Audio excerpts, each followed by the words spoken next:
কিছু পেতে নয়, ভালোবাসি তাই বিজেপিকে ক্ষমতায় এনেছি। এদের নমস্কার করে আমরা কি এই কথাটা বলতে পারি যে এই রাজ্যে একটা বড় অংশের মানুষ রয়েছেন যারা নেতা খাতা ভাতা এই সমস্ত কিছু না দেখে বিজেপিকে ক্ষমতায় এনেছেন বা বিজেপিকে আনতে চেয়েছেন, যাতে এই রাজ্যের অবস্থার পরিবর্তন হয়।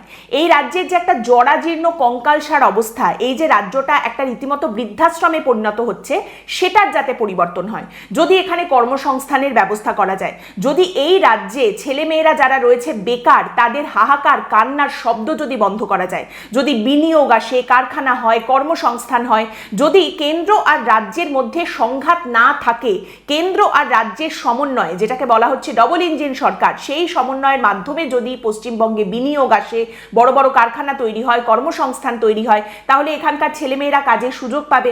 একজন গ্র্যাজুয়েট বা পোস্ট গ্র্যাজুয়েট মানুষ, তিনি নিজের যোগ্যতা নিজের মেধা অনুযায়ী এই রাজ্যে কাজ করতে পারবেন। যারা বাইরে চলে গেছেন তারা কোথাও একটা গিয়ে ফিরে আসার পন্থা পাবেন। কিন্তু শিল্প যদি আনতে হয়, সেই শিল্পটা হবে কোথায়? শিল্প তো গাছে হবে না। ইভেন গাছেও যদি হতো তাহলে সেই শিল্পের গাছ পোতার জন্যও জমি লাগতো।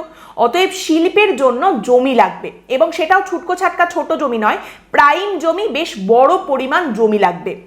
আর এখানেই কোথাও একটা গিয়ে সরকারের তরফ থেকে প্রথমে নানা রকম কথাবার্তা বলা হলেও কোথাও একটা রাজনৈতিক প্রতিশ্রুতির খিলাপের ইঙ্গিত কিন্তু এখন সামনে উঠে আসছে।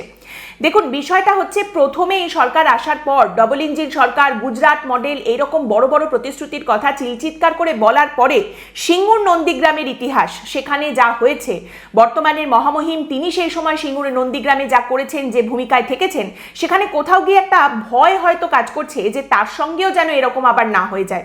দেখুন, বড় শিল্পের জন্য বড় জমি দরকার, বড় কারখানা হতে গেলে বড় জমি লাগবে, আর বড় কারখানা না হলে এই রাজ্যের ভবিষ্যৎ বদলাবে না। এই মুহূর্তে আমাদের রাজ্যের সরকার যারা রয়েছেন তারা পরবর্তীকালে ছেলে ভুলানোর জন্য প্রায় মাঝে মাঝে বলতেই পারেন যে আমরা 20টা শিল্প এনেছি, 30টা কারখানা হয়েছে। পূর্বতন সরকারের আমলেও সেগুলো বলা হতো। কিন্তু এই মাঝারি শিল্পে এই রাজ্যে আর কিচ্ছু হবে না, কোনো ভবিষ্যৎ বদলানোর জায়গা নেই। 100-200 একরের জমি দিয়ে শিল্প নিয়ে এসে ওই দুধের কারখানা, চামড়ার কারখানার কথা পূর্বতন মুখ্যমন্ত্রীও অনেক শুনিয়েছেন, এবং সেগুলো শুনে সেই সময়কার বিরোধী দল বিজেপি কটাক্ষ করত, তারা খিল্লি করতো যে এসব দিয়ে কিছু হবে না। তাহলে কি দিয়ে হবে? কি চাই? লার্জ স্কেল ইন্ডাস্ট্রি, বড় শিল্প একমাত্র পশ্চিমবঙ্গের ভবিষ্যৎ বদলাতে পারবে। পশ্চিমবঙ্গে দরকার বড় বিনিয়োগ। এবার লার্জ স্কেল ইন্ডাস্ট্রি যদি করতে হয়, তার জন্য বড় যে জমি দরকার, সেই জমি অধিগ্রহণ করতে হবে। আর এইখানেই কোথাও একটা গিয়ে দেখতে পাওয়া যাচ্ছে সরকার এই জমি অধিগ্রহণের কথা শিল্পের জন্য প্রথমে বলেও তারপর এখন কিরকম একটা মেন লাইন থেকে কর্ড লাইনে ঢুকে যাচ্ছে। বড় শিল্পের জন্য জমি অধিগ্রহণ করতে হয় সরকারকে, এইটাই হচ্ছে চাবিকাঠি। আর এইখানেই এই সরকারের তেড়ে ফুঁড়ে মাঠে নামতে অনীহা। এবার এইখানে এই সমস্ত কিছুর উত্তর যদি এইটা হয় যে এই সরকার তো সবে এসেছে, কয়েক মাস হলো, হামাগুড়ির সরকার, এখন তো হানিমুন পিরিয়ড চলছে, তাহলে বলতে হয় যে এই সরকার ক্ষমতায় আসার পর বা এই রাজনৈতিক দল ক্ষমতায় আসার সঙ্গে সঙ্গে ভালো তৃণমূল পুষতে পারে, সায়নী ঘোষকে ভালো সাজিয়ে প্রধানমন্ত্রীর পাশে দাঁড়িয়ে হাসিয়ে দিতে পারেন, কাকলি সুদীপ এদেরকে এনসিপিআইতে নিয়ে গিয়ে সেই প্রাক্তন তৃণমূলকে বিজেপির কোলে বসিয়ে দিতে পারে লোকসভায়। তখন একবারও মনে হয় না যে বড্ড তাড়াহুড়ো হয়ে যাচ্ছে, সবে আমরা ক্ষমতায় এলাম, এসেই এই সমস্ত করছি। শুধু কাজের কথা বলতে গেলেই এই তো সবে এলাম, এত তাড়াহুড়ো করলে কি করে হবে? এইগুলো বললে তো আর হবে না। না, দেখুন, সরকারের যে কাজকর্মগুলো থাকে সেই কাজগুলো সরকারের সুবিধা অনুযায়ী হয় না, মানুষের দরকার অনুযায়ী হয়। এবার বিষয়টা হচ্ছে, সিঙ্গুর নন্দীগ্রামের যে ইতিহাস, মমতা বন্দ্যোপাধ্যায় ক্ষমতা থেকে যাওয়ার সঙ্গে সঙ্গে সেই ইতিহাসটা তো মুছে যায়নি সম্পূর্ণভাবে। ঘাসফুল থেকে পদ্মফুলে গিয়ে মহামহিম নিজের ইতিহাস, নিজের অতীত ভূমিকা, সেগুলোকে অস্বীকার করতে পারেন, কিন্তু বাস্তবটাকে তো অস্বীকার করতে পারবেন না যে এই বাংলায় এই যে জমি নীতির ফাটলটা, সেটা তারাই তৈরি করেছেন। এবং সেই সময় বিজেপি, তৎকালীন বিজেপি, তারা কিন্তু মমতা বন্দ্যোপাধ্যায়ের পাশে একদম সম্পূর্ণভাবে এসে দাঁড়িয়েছিলেন। এবং তারই সঙ্গে বিজেপিতে একজন ঘাড়নাড়া দাদু আছেন, যিনি এখন অনেক রকম কথা বলেন, তিনিও কিন্তু সেই সময় মমতা বন্দ্যোপাধ্যায়েরই পেছনে দাঁড়িয়ে থাকতেন, মমতা বন্দ্যোপাধ্যায়েরই পেছন থেকে উঁকি মারতেন। তাহলে এখন কি করা যেতে পারে? এই সমস্ত কিছু মিলিয়ে বেসিক্যালি যেটা হয়েছে, পশ্চিমবঙ্গে শিল্পের জন্য জমি অধিগ্রহণের যে পদ্ধতি বা জমি অধিগ্রহণের যে প্রস্তুতি, এই গোটা বিষয়টাকে সম্পূর্ণ ঘেঁটে দেওয়া হয়েছে, যার জের আমরা গত 15 বছর ধরে দেখতে পেয়েছি যে পশ্চিমবঙ্গে কোনো বড় শিল্প আসেনি, কোনো লার্জ স্কেল ইন্ডাস্ট্রি তৈরি হয়নি, বড় কারখানা তৈরি হয়নি, কোনো বড় বিনিয়োগ আসেনি। এমনকি যে দেউচাপাচামিকে সামনে রেখে পূর্বতন মুখ্যমন্ত্রী আরো 20 বছর ক্ষমতায় থাকার স্বপ্ন দেখতেন, তিনিও সেখানে গুটি গুটি পা পা করতে গিয়ে কিন্তু সেটাও করতে পারেননি। তাহলে কি হতে পারে? একটা সমাধান যেটা হতে পারে, যেটা পূর্বতন সরকারও বলেছিল কিন্তু সঠিকভাবে করতে পারেনি, সেটা হচ্ছে সরকারের অনেক জায়গায় অনেক জমি রয়েছে যেগুলো ব্যবহার হচ্ছে না, যেগুলো পড়ে রয়েছে। তাহলে সেই জমিগুলোকে রিপারপাস করা যেতে পারে, যেগুলো ব্যবহার হচ্ছে না, বা এমন জমি যেটা কাউকে দেওয়া হয়েছে কারখানা বানানোর জন্য কিন্তু সে বানাচ্ছে না, গড়িমসি করছে, ফেলে রেখে দিয়েছে, সেটাকে আবার মার্কেটে নিয়ে আসা যেতে পারে, সেটাকে রিপারপাস করা যেতে পারে এবং এর মাধ্যমে মাঝারি শিল্পের যে চাহিদা রয়েছে সেটাকে অ্যাড্রেস করা যায়। কিন্তু আবারও এটা কিন্তু কোনো পার্মানেন্ট সলিউশন নয়, এটা একটা ঠেকনা দেওয়ার পন্থা। 1 বছর 2 বছর চলতে পারে, কিন্তু আলটিমেটলি বড় শিল্প, বড় বিনিয়োগ করতে গেলে সরকারকে জমি অধিগ্রহণ করতে হবে। গত মাসে অর্থাৎ 2026-এর জুলাই মাসে মহামহিম মুখ্যমন্ত্রী জানান যে আমরা 2013-র কেন্দ্রীয় জমি ক্রয় নীতি গ্রহণ করেছি, আর কোনো সমস্যা হবে না, আমরা সরাসরি জমি কেনার নীতি গ্রহণ করেছি, আমরা জমি কিনে হস্তান্তর করব। অলরেডি এইভাবে জমি কিনে আমরা বিএসএফকে দিয়েছি। এছাড়াও রেল, বিমানবন্দর, জাতীয় সড়ক, যার যেরকম কাজে লাগবে বিভিন্ন সরকারি প্রকল্পের, আমরা ডিরেক্টলি জমি কিনে তাদের দিয়ে দেব কাজ করার জন্য। এমনকি যদি কোনো বেসরকারি সংস্থা যারা বিনিয়োগ করতে আসবেন, এরকম কোনো শিল্পপতি, বেসরকারি শিল্পপতি, তারাও যদি চান যে তারা বিনিয়োগ করবেন, শিল্প তৈরি করবেন, তাদের ক্ষেত্রেও এইভাবে সরকার সরাসরি জমি কিনে শিল্পপতিকে হস্তান্তর করবে। অর্থাৎ কিনা সরকার জমির মালিকের কাছ থেকে জমিটা কিনবে এবং তারপর শিল্পপতিকে দিয়ে দেবে। এইভাবে গোটা বিষয়টা হবে, আর কোনো সমস্যা থাকবে না, একদম সুন্দর করে পরিষ্কারভাবে গোটা বিষয়টা চলবে। এবার এই যে 2013-র জমি ক্রয় নীতি, সেখানে বলা হচ্ছে যে যদি সরকার জমি কেনে তাহলে সেক্ষেত্রে গ্রামে যার কাছ থেকে জমি কেনা হচ্ছে তাকে 4 গুণ ক্ষতিপূরণ দিতে হবে, শহরে যারা রয়েছেন তাদের দ্বিগুণ ক্ষতিপূরণ দিতে হবে। এবার পূর্বতন সরকার অর্থাৎ মমতা বন্দ্যোপাধ্যায় সরকার এই নীতি গ্রহণ করেনি, তাই সরাসরি কেনার জায়গা ছিল, অর্থাৎ শিল্পপতি বা বিনিয়োগকারী যারা এসে বিনিয়োগ করবেন তারা সরাসরি জমির মালিকের কাছ থেকে জমি কিনবেন, এই ব্যবস্থাটা ছিল। এটায় নানা রকম সমস্যা হতো, নানা রকম অভিযোগ বারবার সামনে উঠে আসতো। শুভেন্দু অধিকারীর সরকারের বক্তব্য ছিল যে এই সব সমস্যা, অভিযোগ, এসব কিচ্ছু যাতে না হয়, একদম সুন্দর করে সোজাসুজি যাতে সব কাজটা হয়ে যায়, সেই কারণে আমরা কিন্তু এই নীতি গ্রহণ করেছি, সরাসরি সমস্তটা কিনে দেওয়া হবে। শুভেন্দু অধিকারী তারই সঙ্গে বলেন আরেকটা সিঙ্গুর নন্দীগ্রাম হোক, সেটা আমরা একেবারেই চাই না। সিঙ্গুর নন্দীগ্রামে জমি নিয়ে কি আন্দোলন হয়েছিল, সেই সময়কার বাম সরকারকে প্রশ্নের মুখে পড়তে হয়েছিল এবং তারপর তাদের ক্ষমতা থেকে চলে যেতে হয়েছিল, সেই ইতিহাস আমাদের সকলের জানা। সেই আন্দোলনে মহামহিম শুভেন্দু অধিকারী নিজেও কিন্তু সামিল ছিলেন। এবার বিষয়টা হচ্ছে যে খুব ভালো কথা, সরকার একদম সরাসরি জমি কিনে নেবে। একদিক থেকে এই ঘোষণা আসার পরে জানা গেল যে এটা খুব ভালো, একদিক থেকে বলা হলো যে এটা খুব ভালো ব্যাপার, যে বাইরে থেকে যখন কোনো বিনিয়োগকারী আসবেন, শিল্পপতি আসবেন, তাকে কোনো চিন্তা করতে হবে না, তিনি এসে সরকারকে বলবেন আমার এতটা জমি দরকার, সরকার মালিকদের কাছ থেকে সেই জমিগুলো কিনে নিয়ে শিল্পপতিকে বলে দেবে এই নাও তোমার জমি, এবার তুমি সেখানে ব্যবসা করো, যা করবে, বিনিয়োগ করো, কারখানা তৈরি করো। এবার তাহলে সমস্যাটা কোথায়? সমস্যাটা হচ্ছে যে এই নীতি যদি গ্রহণ করতে হয় তাহলে অন্যান্য রাজ্যের মতো, বিশেষ করে বিজেপি চালিত অন্যান্য যে রাজ্যগুলি রয়েছে তাদের মতো পশ্চিমবঙ্গকেও এক্ষেত্রে কিন্তু সেই অ্যাপেটাইটটা দেখাতে হবে, সেই খিদেটা দেখাতে হবে, একটা অ্যাগ্রেসিভ পারচেজিংয়ে যেতে হবে, রিস্ক টেকিং মেন্টালিটিতে যেতে হবে। কেন্দ্রীয় সরকারের সমন্বয়ে রাজ্য সরকারকে, অর্থাৎ ডাবল ইঞ্জিন সরকার, দুজনে মিলে এই রিস্ক টেকিং অ্যাপেটাইটটা দেখাতে হবে, যাতে আরো বেশি করে শিল্প নিয়ে আসা যায়। কিরকম? যেমন 1 নম্বর হচ্ছে যে শিল্পপতি কবে আসবেন, এসে তারপর জমি চাইবেন, তার জন্য অপেক্ষা করে বসে না থেকে একটা ল্যান্ড ব্যাংক তৈরি করা, অ্যাগ্রেসিভ পারচেজিং এর মাধ্যমে একটা ল্যান্ড ব্যাংক তৈরি করে রাখা, যেটা দেখিয়ে রাজ্য সরকার বলতে চাইবেন যে আমার কাছে জমি অলরেডি তৈরি রয়েছে, তুমি এসো এখানে বিনিয়োগ করো, বড় কারখানা তৈরি করো। যেহেতু এতদিন পশ্চিমবঙ্গে কোনো শিল্প আসেনি, বিনিয়োগ আসেনি, সেক্ষেত্রে সরকারের নিজে থেকে এই ইনিশিয়েটিভটা নেওয়াটা অত্যন্ত জরুরি।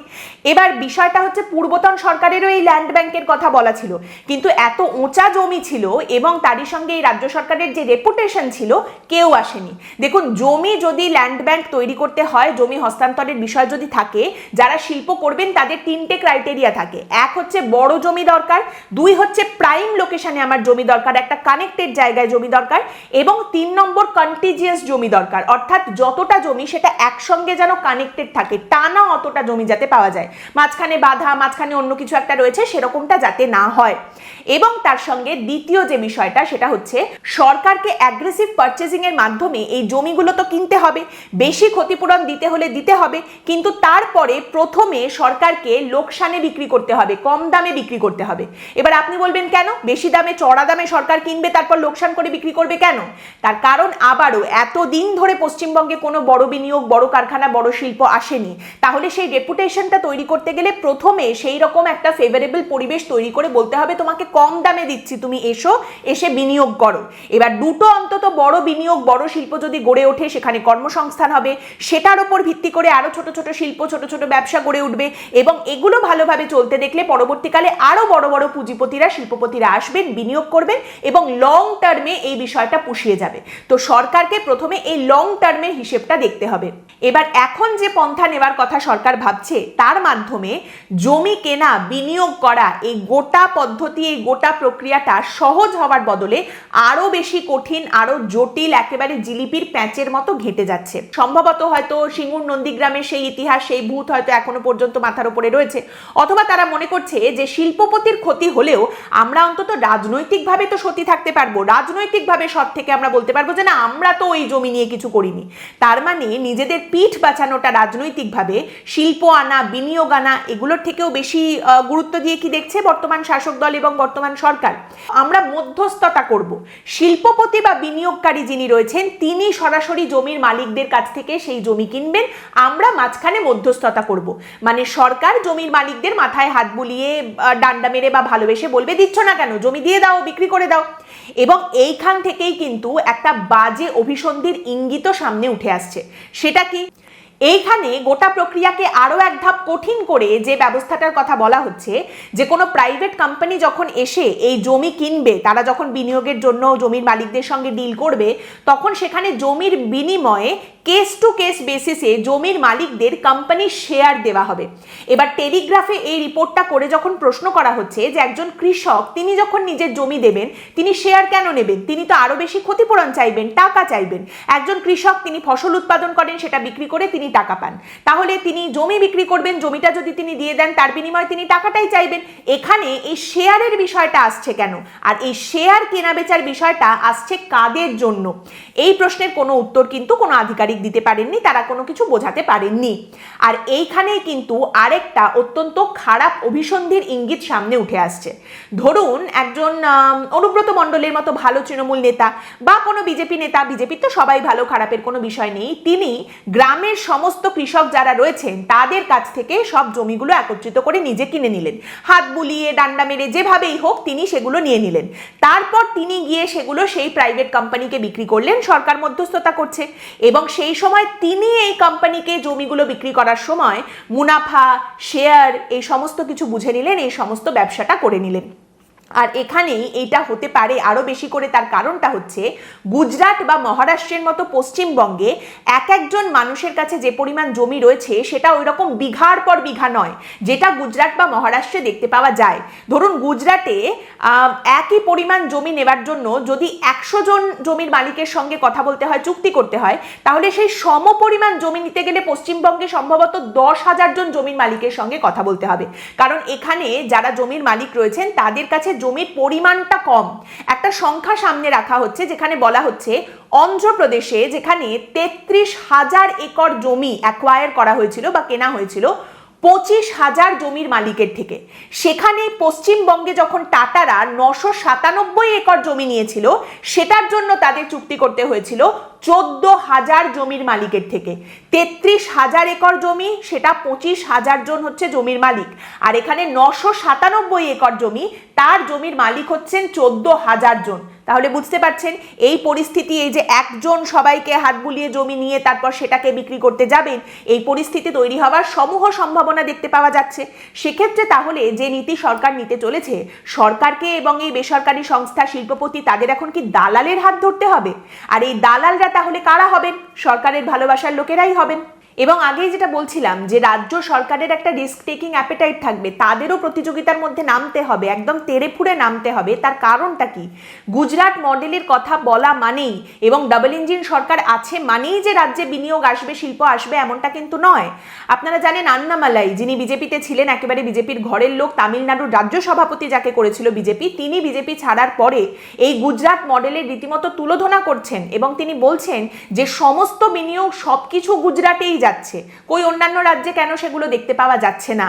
এইখানে দাঁড়িয়ে যেখানে বলা হচ্ছে মহারাষ্ট্রকে কিন্তু পর্যন্ত কম্পিটিশন করতে হচ্ছে, রীতিমতো প্রতিযোগিতা করতে হচ্ছে, তারপরেও গুজরাট হয়তো সেই ব্যবসা বা সেই বিনিয়োগটা পেয়ে যাচ্ছে, তাহলে সেখানে দাঁড়িয়ে যদি মনে করা হয় শুধুমাত্র যে এখানে বিজেপির সরকার গঠিত হয়েছে বলেই ডাবল ইঞ্জিন সরকার এইখানে বিনিয়োগের ব্যবস্থা করে দেবে এবং পশ্চিমবঙ্গে পাঠিয়ে দেবে, এখন গোবলয়ের যে রাজ্যগুলো রয়েছে সেগুলোকে বাদ দিয়ে, গুজরাটকে বাদ দিয়ে পশ্চিমবঙ্গে পাঠিয়ে দেবে, শুধুমাত্র বসে থাকলেই হয়ে যাবে, তা কিন্তু নয়। নিজেদের তরফ থেকে এই তেড়েফুড়ে ওঠাটা এই জন্যেই কিন্তু প্রয়োজন, কারণ এখানেও কিন্তু একটা কম্পিটিশনের জায়গা রয়েছে। এবং আন্নামালাই বলছেন যে বিজেপির অন্যান্য রাজ্যতেও যেটা দেখতে পাওয়া যায় যে সমস্ত সিদ্ধান্ত দিল্লি কেন্দ্রিক, দিল্লি সিদ্ধান্ত নিচ্ছে যে কোথায় কি শিল্প যাবে বা কোথায় কোন বিনিয়োগটা যাবে। তো সেখানে যদি পশ্চিমবঙ্গের নিজেদের কোনো অ্যাপেটাইট না থাকে, রাজ্য বিজেপির এই রাজ্য সরকারের যদি নিজেদের কোনো রকম কোনো রিস্ক টেকিং মেন্টালিটি না থাকে, তাহলে শুধু শুধু এখানে বসলেই শিল্প চলে আসবে এমনটা কিন্তু নয়। যখন বাম বা তৃণমূলের মতো এই রাজ্য সরকারও দেখতে পাওয়া যায় যে জমি অধিগ্রহণ বা জমি নীতির ক্ষেত্রে সেই পিঠ বাঁচানোর জায়গা শুরু করেছে, তখন গিয়ে এই সরকারের এত বিপুল পরিমাণ বিধায়ক নিয়ে ক্ষমতায় আসা, শক্তিশালী সরকার গঠন করা, ডাবল ইঞ্জিন সরকারের কথা বলা, সমস্তটাই কিন্তু হজম হয়ে যায়। আলটিমেটলি দাঁড়িয়ে দেখতে পাওয়া যাচ্ছে যে তার মানে মহামহিম মুখ্যমন্ত্রী যিনি এখন ক্ষমতায় রয়েছেন, তিনিও সেই সিঙ্গুর নন্দীগ্রামের কথাই হয়তো ভাবছেন যে একটা সময় কিভাবে তারা ক্ষমতায় এসেছিলেন, 2011-তে কিভাবে তারা ক্ষমতায় এসেছিলেন, কিভাবে একটা সরকারকে ফেলা হয়েছিল, রিভার্সে এখন যদি আবার আমার সরকারের সঙ্গে সেই ঘটনা ঘটে, কোথাও একটা গিয়ে ক্ষমতা বেশি দরকার না শিল্প বেশি দরকার, এই প্রশ্নে এসে ক্ষমতা, এত বিপুল সংখ্যক আসন নিয়ে ক্ষমতায় আসা ডাবল ইঞ্জিন সরকার, গুজরাট মডেল, বড় বড় শিল্প হবে, রিস্ক টেকিং অ্যাপেটাইট হবে, সমস্ত কিছু হজম হয়ে যাচ্ছে। সরকার এই রাজ্যে যতদিন না পর্যন্ত 800-900 একর অন্তত জমির বড় বড় চাঙ্ক তৈরি করে রাখতে পারবে শিল্পের জন্য কোনো রকম ঝুট ঝামেলা ছাড়া, ততক্ষণ পর্যন্ত এখানে বড় শিল্প, বড় বিনিয়োগ এগুলো আসবে না। সেক্ষেত্রে কিন্তু সরকারকে সেই মাঝারি শিল্প, ক্ষুদ্র শিল্প, এই তো হচ্ছে, কারখানা আছে, এই সমস্ত কথাই বলতে হবে। সরকারকে সেই প্যাকেজে কিন্তু তৈরি করতে হবে, যেটা সরকার অলরেডি তৈরি করতে শুরু করে দিয়েছে, যে 25টা শিল্প এসেছে, 30টা বিনিয়োগ হবে, কারখানা তৈরি হবে, কিন্তু সেগুলোর সাইজ কি, সেগুলো কত বড় মাপের কর্মসংস্থানের জায়গা, কারখানা বা শিল্প বা বিনিয়োগ, সেখানে কতজনের চাকরি হবে, তাদের কি মাইনে হবে, এই শিল্পগুলোর উপরে ভিত্তি করে আরো শিল্প কি এখানে আসবে, আরো বিনিয়োগকে কি এটা অ্যাট্রাক্ট করবে? এই প্রশ্নগুলোর উত্তর কিন্তু পাওয়া যাবে না, শুধু শাক দিয়ে মাছ ঢেকে যেতে হবে। বড় শিল্প, বড় বিনিয়োগ পশ্চিমবঙ্গে নিয়ে আসার জন্য জমি অধিগ্রহণ করতে হবে, এটাই বটম লাইন, এটাই চাবিকাঠি। এবং একটা সরকার, এত শক্তিশালী একটা সরকার, এত বিপুল পরিমাণ বিধায়ক নিয়ে ক্ষমতায় আসা একটা সরকার, তারা যদি এত শক্তি থাকার পরেও, ভালো তৃণমূলকে কোলে বসানোর পরেও, রাজ্যকে বিরোধী শূন্য করার পরেও এটা করতে না পারে বা এটা করার বুকের পাটা রাখতে না পারে, তাহলে সেটা অত্যন্ত দুঃখজনক। তাতে শিল্প আসবে না, রাজনীতি বাঁচবে। এখন প্রায়োরিটি কোনটা, সেটাই এই সরকারকে তৈরি করতে হবে। আজকের পর্ব এখানেই শেষ করছি। আপনাদের মতামত অবশ্যই জানাবেন। পরের দিন দেখা হবে অন্য একটি বিষয় নিয়ে আলোচনায়। ভালো থাকবেন।